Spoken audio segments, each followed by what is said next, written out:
Alguns comentaristas judeus dizem que naqueles dias acreditava-se que a saliva tinha propriedades medicinais, de maneira que fazer um unguento com saliva e com areia não seria visto naqueles dias com a mesma versão que seria visto hoje. Mas, de qualquer forma, trata-se aqui de uma aplicação de fé. Um homem é cego, mas aí vem Jesus, cospe no chão, faz uma laminha com sua saliva e com a areia, com o barro ali no chão. Aí ele vem e ele passa essa lama nos olhos do cego. Aquele homem poderia ficar ofendido, aquele homem podia ter se irritado, porque Jesus não consultou o homem em relação àquilo que ele iria de fazer. Sim? Ele não perguntou: posso cuspir no chão, misturar com barro e passar nos seus olhos? Você não tem essa pergunta aqui.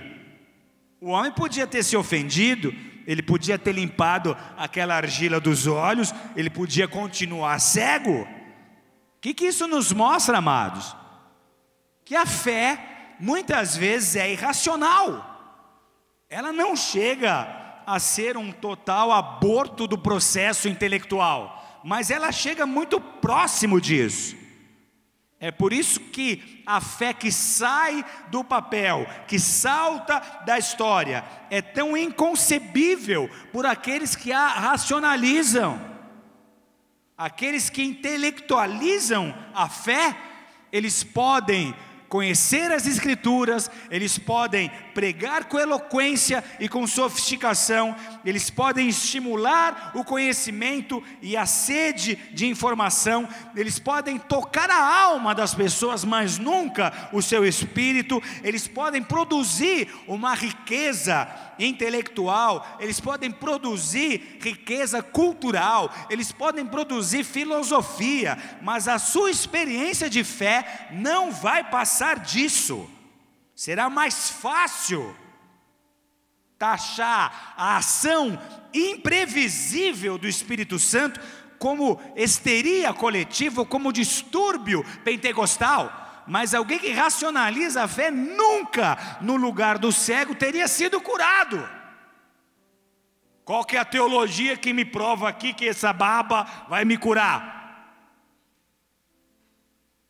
A fé se vive, a fé não se explica. Essa é a razão para que a maioria daqueles que apalpam a fé serem os desprovidos, serem aqueles sem muitas alternativas, sem outras opções. Eu tenho a fé era tudo que ele tinha. Essa era a condição do cego narrado aqui. Não havia muita escolha, ele não tinha processos religiosos e teologia avançada para se apegar. Era a fé, ou ela funcionava ou não funcionava, eu sou curado ou não. Era tudo que ele tinha. Por que os milagres são muito mais comuns na África? Por que os milagres e o fogo é muito mais comum entre aqueles que têm Deus e nada mais? E quando há esse tipo de rendição, as possibilidades são inesgotáveis. Diga para o seu vizinho: possibilidades inesgotáveis. Amados, o caminho de Deus, o caminho que Ele escolheu pode ser muito mais longo que o seu. A ação divina pode parecer muitas vezes imprópria. A ação divina pode parecer muitas vezes incabível. A ação divina pode parecer duvidosa, questionável. O caminho dele pode ser mais longo que o seu. Por que 40 anos no deserto, se o percurso era de menos de 40 dias? Porque o maior beneficiado no deserto foi o próprio povo que ficou no deserto. A soberania de Deus pode nos levar a viver coisas não habituais. Você pode se sentir exposto, envergonhado, humilhado, outros assistindo a sua vida. Essa cura se dá em meio a espectadores, e eles estão a todo tempo opinando. O cego está exposto ali, ele virou um espetáculo. E às vezes Deus permite esse tipo de coisa. Tua vida vira um espetáculo, teus problemas se tornam conhecidos de muitos. Imagine as opiniões de todos os presentes e o cego escutando tudo aquilo ali, e ele tendo que se apegar ao Senhor. Imagina para os incrédulos como é que foi aquela cena: lama com cuspe nos olhos. Você acha que alguém não falou, eca, lama no olho, que nojo? E o cego escutando, sem saber direito o que estava acontecendo. Isso seria o suficiente para muitos desistir. Para muitos desistirem. Mas olha aí, essa história de ir para a igreja, essa história de buscar Deus, essa tua fé, para que ela está servindo? Olha como é que está a sua vida. Que bobeira, você está lá perdendo o seu tempo, está perdendo a sua juventude, está escrevendo a sua história. O que está acontecendo de bom? Olha as áreas da sua vida, olha como você está sofrendo, olha como as coisas não estão acontecendo. Isso já seria o suficiente para muita gente desistir. Você tem razão, né? Então deixa para lá, não precisa me expor assim. Essa lama aqui está chamando a atenção demais, todo mundo está vendo cuspe nos meus olhos, não estou aguentando esse tipo de coisa. Não foi assim que eu imaginei minha bênção, não foi assim que eu imaginei minha restauração. Eu não preciso passar por isso, me deixa quieto aqui, ceguinho, do jeito que eu estou. Passa para a próxima fase, vai curar um próximo, me deixa quietinho aqui. E quantas pessoas deixam de ser restauradas e curadas, porque simplesmente se escandalizam pela maneira pela qual Deus escolheu agir, Deus escolheu trabalhar. Ele usa quem quer, como quer, da maneira que quer. Ninguém coloca Deus numa caixa de sapato, ninguém padroniza a ação de Deus, ninguém ensina a Deus como Ele tem ou não que fazer. Ele é Deus. Deus não obedece ordem dos homens.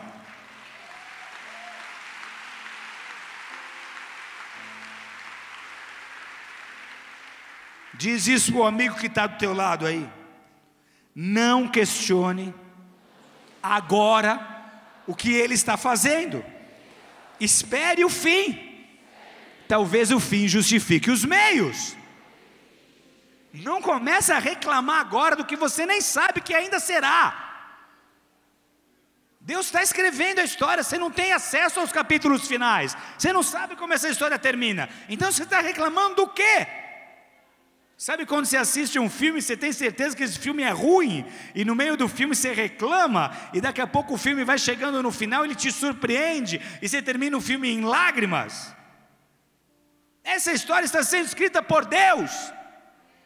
Não reclama enquanto não chegar ao final. Esse era o motivo do contentamento de Paulo. Ele está no controle, Deus está no controle. E esse emaranhado de perguntas sem respostas resulta numa manifestação da glória de Deus. É isso que eu preciso aprender, é nisso que eu preciso descansar. Ele é curado. Agora imagina esse homem cheio de lama nos olhos, com saliva, tendo que voltar a Jerusalém para encontrar o poço de Siloé, tropeçando, tateando, talvez pedindo ajuda das pessoas. Quando ele chega ali, ele lava o seu rosto e ele descobre pela primeira vez a maravilha da visão. Será que ele ficou feliz? Será que ele gritou? Será que ele gritou?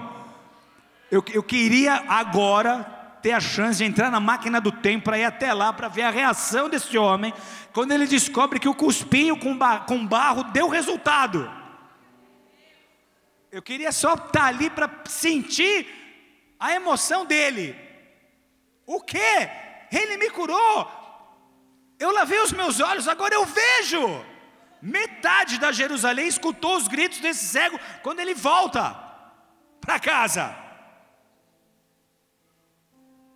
Sendo cego desde nascença, ele começa a ver tudo de maravilhoso, tudo de lindo à sua volta.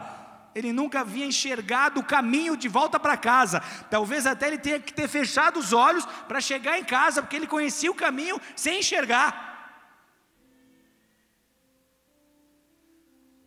Sabe o que Deus faz com aquele homem? Ele usa aquele homem como espelho da sua glória na terra. E nós chegamos ao capítulo que diz, o capítulo que tem o título, Quando Deus te usa como espelho. João 8, 9 e 10, aliás, João 9, 8 e 10. Então os vizinhos e aqueles que dantes tinham visto que era cego diziam: não é este aquele que estava sentado e mendigava? Uns diziam: é esse, e outros: parece-se com ele. E ele dizia: sou eu. João 9, 11 a 14, diziam, pois, como se te abriram os olhos? Ele respondeu e disse: o homem chamado Jesus fez lodo e untou-me os olhos e disse-me: vai ao tanque de Siloé e lava-te. Então eu fui e me lavei. E lhe disseram, pois, onde está ele? Respondeu: não sei. Levaram, pois, aos fariseus o que dantes era cego, e era sábado quando Jesus fez o lodo que lhe abriu os olhos. Sabe o que acontece aqui? Os vizinhos, os parentes, as pessoas próximas reconheceram a mão de Deus.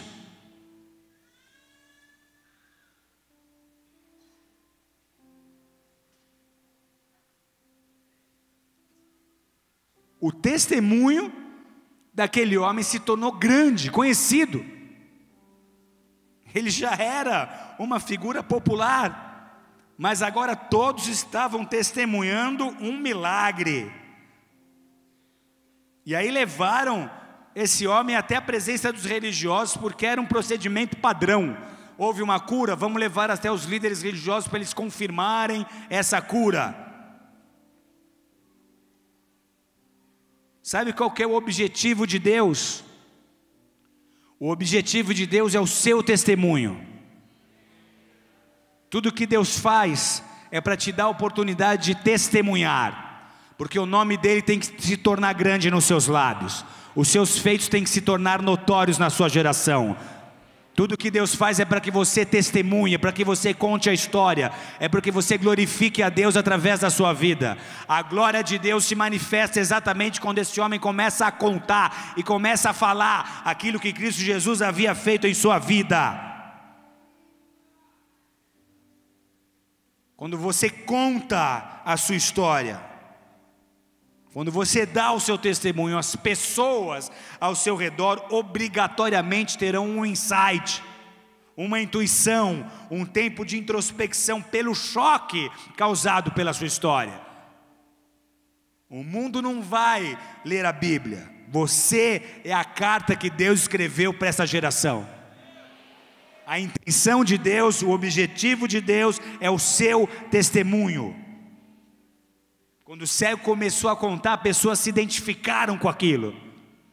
E quando você abre os seus lábios para contar o seu testemunho, pessoas se identificam com a sua história. E é aí que o impacto acontece. Por um tempo, o testemunho desse cego promove algo maravilhoso. Até o ponto em que todos descobrem que onde o poder de Deus se manifesta, ali estará um espírito de religiosidade e de intimidação para oprimir essa manifestação. Esse era um motivo para Israel se voltar a Deus e começar a dar glórias, porque o Messias havia vindo e cumpria todas as profecias. Mas o que nós vemos é exatamente o contrário. Não houve alegria entre os religiosos. Há ali uma manifestação de poder, mas todas as vezes que houver uma manifestação de poder, essa manifestação de poder vai contagiar muita gente, vai salvar muita gente, só para daqui a pouco esse espírito de religião e de intimidação tentar condenar esse mover. Esse é um padrão histórico. Todas as vezes que Deus se levantou para agir, esse espírito de religião e de intimidação acompanhou um avivamento para tentar minar essa ação divina. Poder de Deus e religião, como entender esse contraste? Foi algo tão forte porque eles descobriram que esse milagre, por mais maravilhoso que fosse, ele estava sendo ofuscado por uma questão mais importante, a percepção de uma violação da lei do sábado. Ao longo, amada igreja, de centenas de anos, a proibição de Deus quanto ao trabalho no sábado recebeu interpretações e acréscimos pelos comentários dos homens. E esses pronunciamentos até os dias de Jesus assumiram o mesmo valor da palavra de Deus. Então as proibições nas leis de Deus já eram suficientemente rigorosas, mas após as ideias dos homens serem inseridas ali, adicionadas, essa lei se tornou um fardo insuportável. Apenas respirar já era quase uma violação da lei dos homens.